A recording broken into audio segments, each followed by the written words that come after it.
round of applause. I want to hear you guys clap. Oh, you guys can come on out. Come on out. Have your seat. Storming the stage. Yeah. All right. I'm a comedian, Joe Leonardo. I know a little bit about technology. I have like a phone, and I have an old AOL email And you are account. on stage. And I'm on stage here at the Next Web. Yeah. But it would be weird if I was just by myself because I'm not an expert at all. So we have David Ryan Polgar, our tech expert in tech. There we go. Well, thank you. But the point of this show at Funniest Tech, we're a New York City-based podcast and live panel show, and what we do is we tackle some of the thorniest issues in technology, but we do it inside of a comedy theater because we're thinking, what better way to get at the honest truth about how tech makes us feel? Because when we think about tech, it's not either positive or negative, right? We feel anxious, we feel awe, excited, nervous, right? Those are complicated ways that we need to really explore in a messy fashion. We've talked about issues like cryptocurrency, diversity in tech addiction, but today we're going to be talking about, which hopefully a lot of you are thinking about, how do we stay creative in the digital age, right? I mean, think about how many of you right now are holding your smartphone, right? Or looking at that instead of looking at us. Well, there you go. Well, you got to decide. One guy pointed to himself in the back. It's like, me, I'm not a fan. Well, the idea, right, is we touch our smartphone more than we touch our significant other, right? It's something that has rings, pings, and dings that keeps us kind of attached. But again, if you're part of a company, a lot of founders here are part of companies, you're thinking about innovation. We want to talk about on stage with Susan and Pamela that we'll introduce soon about how we stay creative. How do we get that aha moment? How do we reach a point where we say, that's a good idea, right? Because again, when you think about when you're creative, it's usually not when you're overly distracted. Yes, and all that seriousness out of the way, this is a comedy show. We're going to be talking lighthearted, we're adding some levity to it, so I want to hear you all laugh right now. Just one big laugh. There we go. You're allowed to do that during the show. Anytime you want to laugh at anything, laugh. Anytime you want to cheer, stop your feet. Think of this as Gallagher minus the watermelons. There we go. Is Gallagher international? I guess not. But so who do we have, Joe, with us today? Well, let me introduce our guests. Big round of applause. I feel like I'm on a morning show on the radio. We have Susan Lindner, the CEO and founder of Emerging Media with us. Hi. And we have Pamela Pavishak, the founder at Change Sciences. I love this sound effect. I mean, I feel like I get points every time. Like a shock jock. I feel like we're getting graded. By the end of the show, it's going to say we had like 350 points. But let's start us off, since we only have about 17 minutes here, right? So, Susan, we'll start off with you. Yeah. Right? How do you stay creative when you're constantly carrying around your smartphone? It's constantly saying, look at me, feed me, right? How do we, and how do you specifically, how do you actually say, I need to come up with a creative thought, right? I've got a client and they need this new idea. So do you have any kind of tips or tricks or something that you do to stay creative? Beyond porn. Sure. Well, you know, whatever works. So it makes you creative? I guess so, yeah. I mean, yeah. Well, I've learned a lot by watching porn. I've learned a lot what not to do, apparently. And we are in Amsterdam, I will say, although I came here for the canals and the museum. I came here for something else. So, yeah, how do you stay creative besides your pornography addiction? So I think staying connected actually has helped me become more creative. Okay, let's unpack that. What do you think? So sometimes just going down that rabbit hole of clicking and finding what the next thing is, I'm turned on to things, I'm finding new things that I never thought of before. Freudian slip you had. Last night, for example, a little bit jet lagged, a little bit excited about being here today, I wound up finding an article about how scientists now believe that octopuses may be aliens from another planet. The entire group, really? Octopuses, squids, cephalopods, you name it. That has gotten me thinking. What's that based on? That is based on bacteria that has never been before found on Earth and how it colonized quickly. That's funny, because I read something that if humans were to disappear, octopi, would be the next to evolve intelligence. Yes. They're the next in line. after humanoids and primates. Joe, I'd be interested, though, of what everybody here, right, thinks about that. So who here... I read that under a Snapple cap. So they're very informative. But who here kind of agrees with Susan that they think kind of going down this rabbit hole of tech where you see an article, like you get a ping on your phone, hey, read this. Who thinks that it makes them more creative? Feel free to like raise your hand. Do you think that makes you more creative? Raise your hand. There you go. Or clap. That's noise. Yeah. Okay. There you go. All right, clap if you think you're struggling with your phone, and sometimes you go down a rabbit hole and you're saying, why am I still looking at my phone? I haven't fed my kids. My wife thinks I ignore her. Yeah, big clap over here. I'm the same way. I feel like it's a big distraction for me. Okay. I already have like the ADHD. That's why I do comedy. But last night I had trouble sleeping because I was completely jet lagged, and my phone kept buzzing because it was on New York time. I had a bunch of comedians and friends just messaging me the stupid shit that they messaged me. But it's happening at 3 or 4 in the morning for me, and every time it buzzes, I would wake up, look at my phone, see what it has to say, and it's just emoji of a grapefruit or whatever, and I turn it off. That's why they always recommend not using your smartphone as your alarm clock, right? So here you are. Which I do. Yeah. You're the example then, I guess, of what not to do for tech. But I am all the failures of tech in one person. You keep a failure journal, which I heard now is a thing with some Dutch guys we were talking to. So Pamela, what about you? You're obviously in a field where you're thinking about emotional AI, like really cutting edge emerging tech ideas. You obviously need to have critical thinking, creativity. So how do you stay creative in the digital age? Yeah, I mean, I think there is an aspect to technology that can be creative, that idea of the mashup and synthesizing. What's missing online is constraints. So when I'm doing like a design thinking kind of workshop, there's constraints to how we create. And that's kind of missing sometimes in our online experience. Like there is no constraint. In fact, we're encouraged to keep going and keep going. And so that's kind of missing. The Beatles actually, that's a big Beatles thing, was they only had a 4-track. So all of Sgt. Pepper's, are you guys Beatles fans? Does anybody know about the Beatles? Clap if you do love the Beatles. All right. They went platinum multiple times, so a bunch of you I know do. But they only had a 4-track to record Sgt. Pepper's. If you listen to that album, it's very complicated. All that is done by a lot of mixing down onto 4 separate tracks. The more they were constrained, the more creative they got. Later album like Abbey Road, Let It Be, was done on an 8-track, 16-track. They had freedom to do whatever they wanted, but as we know, great albums, but they're a little more simpler. Sure. They're easier to use. It kind of turned off that creative part of the brain through, like you're saying, through constraint. Well, let's kind of dig into that idea of constraint. So Pamela, are there any ways that you've kind of taken a more analog approach? Like for a lot of people, they might say, you know what, I'm distracted by my smartphone, therefore I'm going to go to this old-fashioned alarm clock, or I'm going to use pen and paper. Do you still use pen and paper? Well, yeah, I think in the design community we're pretty bad about Sharpies and Post-its. We have serious addiction to those. But what I've found, so I have 3 kids, and I have an enormous amount of crap, like leftovers, toys that were abandoned or broken or random stuff. I use that now in like speculative design workshops and in my own work to prototype things. So taking, the head of a Barbie doll and, well, that sounds kind of creepy, but, like you could take that physical objects because they're very evocative, right? When you are interacting with something that's in the physical world, it's much easier to evoke that memory, that sensation. You have more senses going. Our online experience is pretty sensory poor right now, whereas a physical experience, there might be a scent, a taste, a touch to it that elicits a memory. I mean, that's all of Proust right there in a nutshell, actually. So, is that like how we learn? Like, do we need to excite our other senses? Because with our phones, it's just eyes and typing with our thumbs. I mean, that's going to get better, right? Because things are moving. We're really obsessed with the screen right now, but hopefully, things are going to start moving off the screen. Although a lot of our creativity is like, hey, what if we could just slap a screen on this thing or this thing? But once we resist that impulse... I can order Seamless off my refrigerator, which makes no sense whatsoever.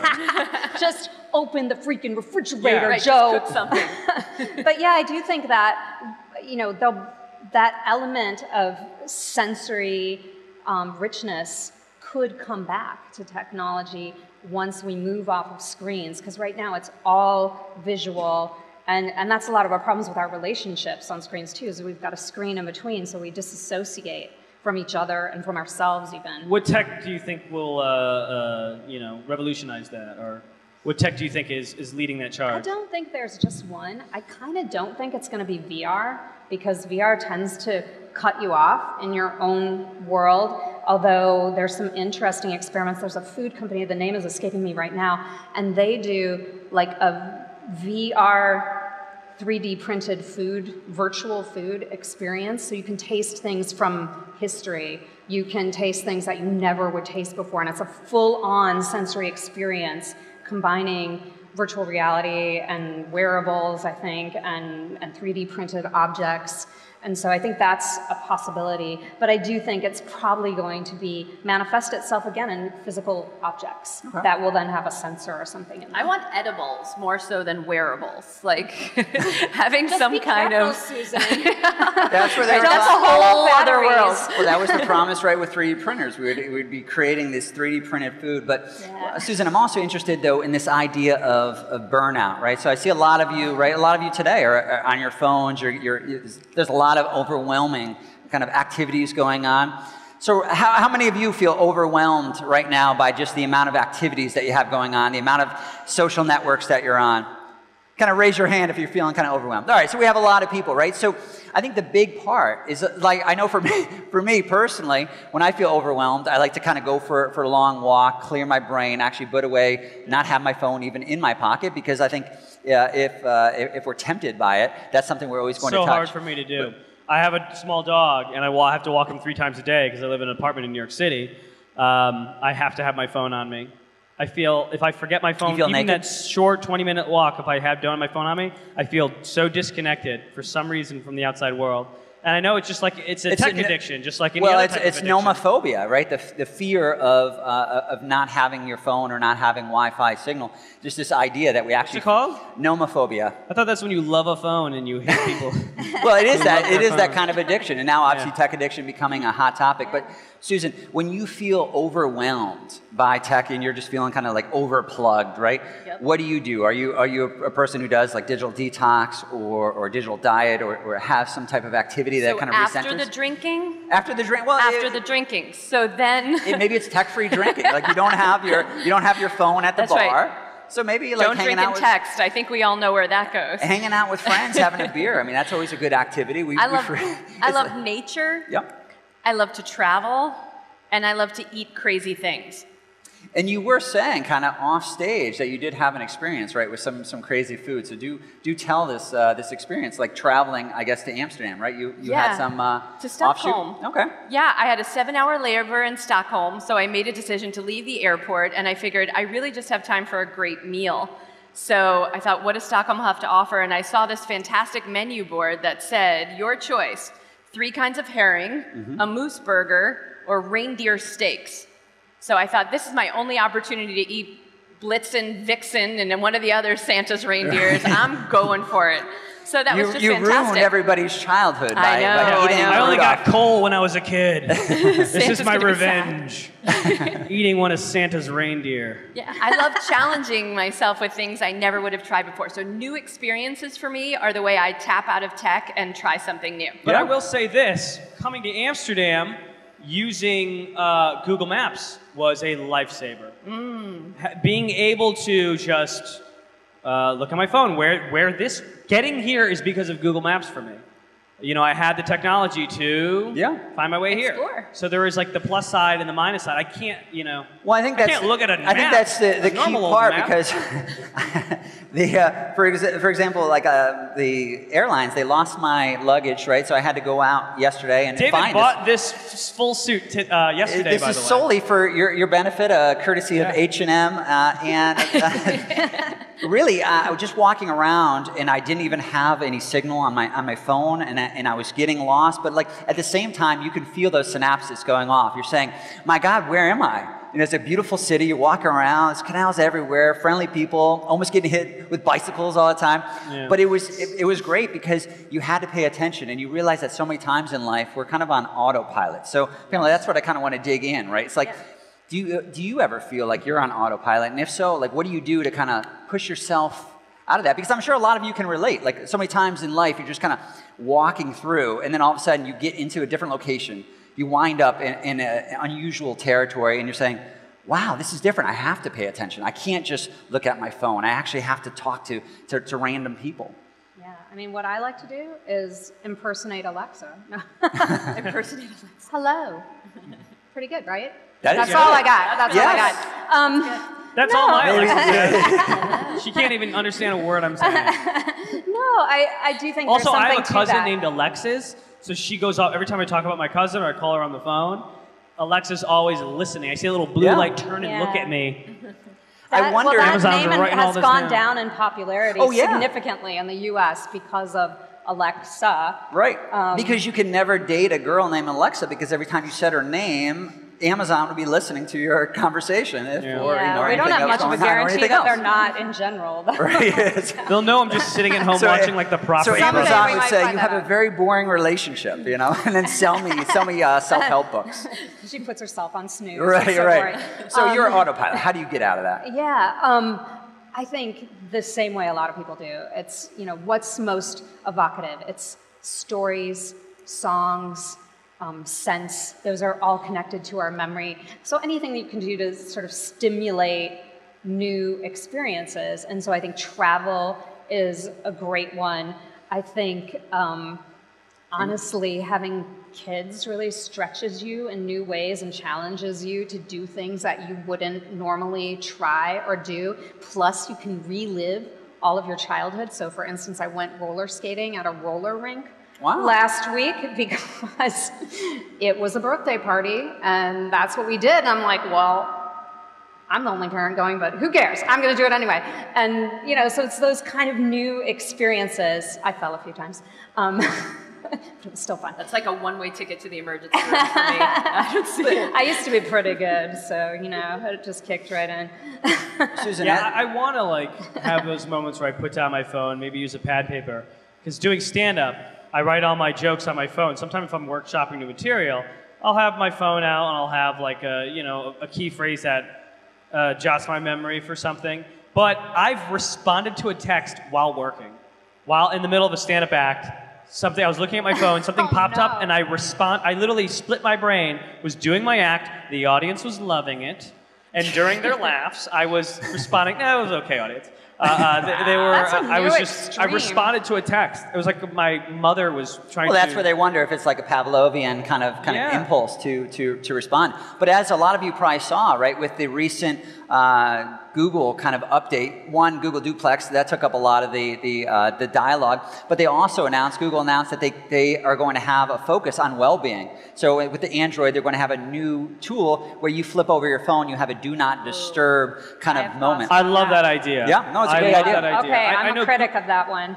Just jump in. And I haven't heard anyone really say it out loud, but I don't think that it's a really great thing to turn on and off your phone, whether you set it up or not, or get a notification or not, because it totally abdicates responsibility for improving the technology itself. It says, okay, it's kind of a neoliberal, actually, point of view on technology. It's like, okay, you guys manage it. We'll give you the tool, and you can use it to turn it off and on, but we're not going to change anything about the technology itself. We're not going to change maybe the addictive ways it might be designed. We're not going to change how we collect data. We're not going to change any of that stuff. Or I didn't hear that. It just gave me an on-off switch. And so that's going to work about as well as a digital detox works, which is not very well. It's an interesting perspective because I think of cigarettes and then there's the nicotine patch.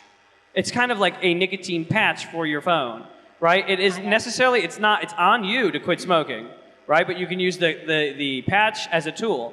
So I see the benefits of them having this feature to help you to have it be do not disturb, as opposed to like, you know what? If you have a problem, it's your issue. It's like putting filters on cigarettes. The smoking analogy doesn't work very well because we could live better without smoking at all. Yeah, right? But it's so enjoyable. But technology, we can't really. There's no way, if we just removed all technology, We're not going to be able to work, we're not going to be able to parent. A lot of the emotional labor that people do, like keeping track of addresses and cards and greetings and scheduling meetings and events, all that happens through technology. We can't really get off of it in the same way that we would for cigarettes. As a former smoker, though, for a very long time, and I quit because I had to. And because I'm dying from it. No, I'm not. Because it's killing you. Because it's bad for you. But having smoke breaks was a way to network, talk to people. So there is a smoking culture, especially as a comedian. Everybody goes outside and has a cigarette. You talk to your other fellow comedians, you get booked on their shows. So cancer is a comedian trade-off, I guess. Well, just kind of. Yeah, it might be. With tragedy comes comedy. So Joe, we are kind of nearing the end. I just want to hear just from our two panelists, what is your moment, just 5 seconds, what is your area, what is your moment of Zen? Where do you go to have that flow? I didn't mean to rhyme there. Yeah. Dr. Seuss. You did. Where do you go to have that Where do you go to have your flow? You wouldn't We have a kid's book, Funniest Tech, coming in the fall. I really do tend to spend time with my pets. Or my kids. Good. If I'm going to go off, fine. Susan. Glass of Sauvignon Blanc, hot tub, 11 o'clock at night. Watching your porn, and then you're good. So we've got Joe Leonardo. Hey, and there's David Ryan Polgar. And we're Funniest Tech. Thank you, Pamela, Susan. Thank you. Thank you, everybody.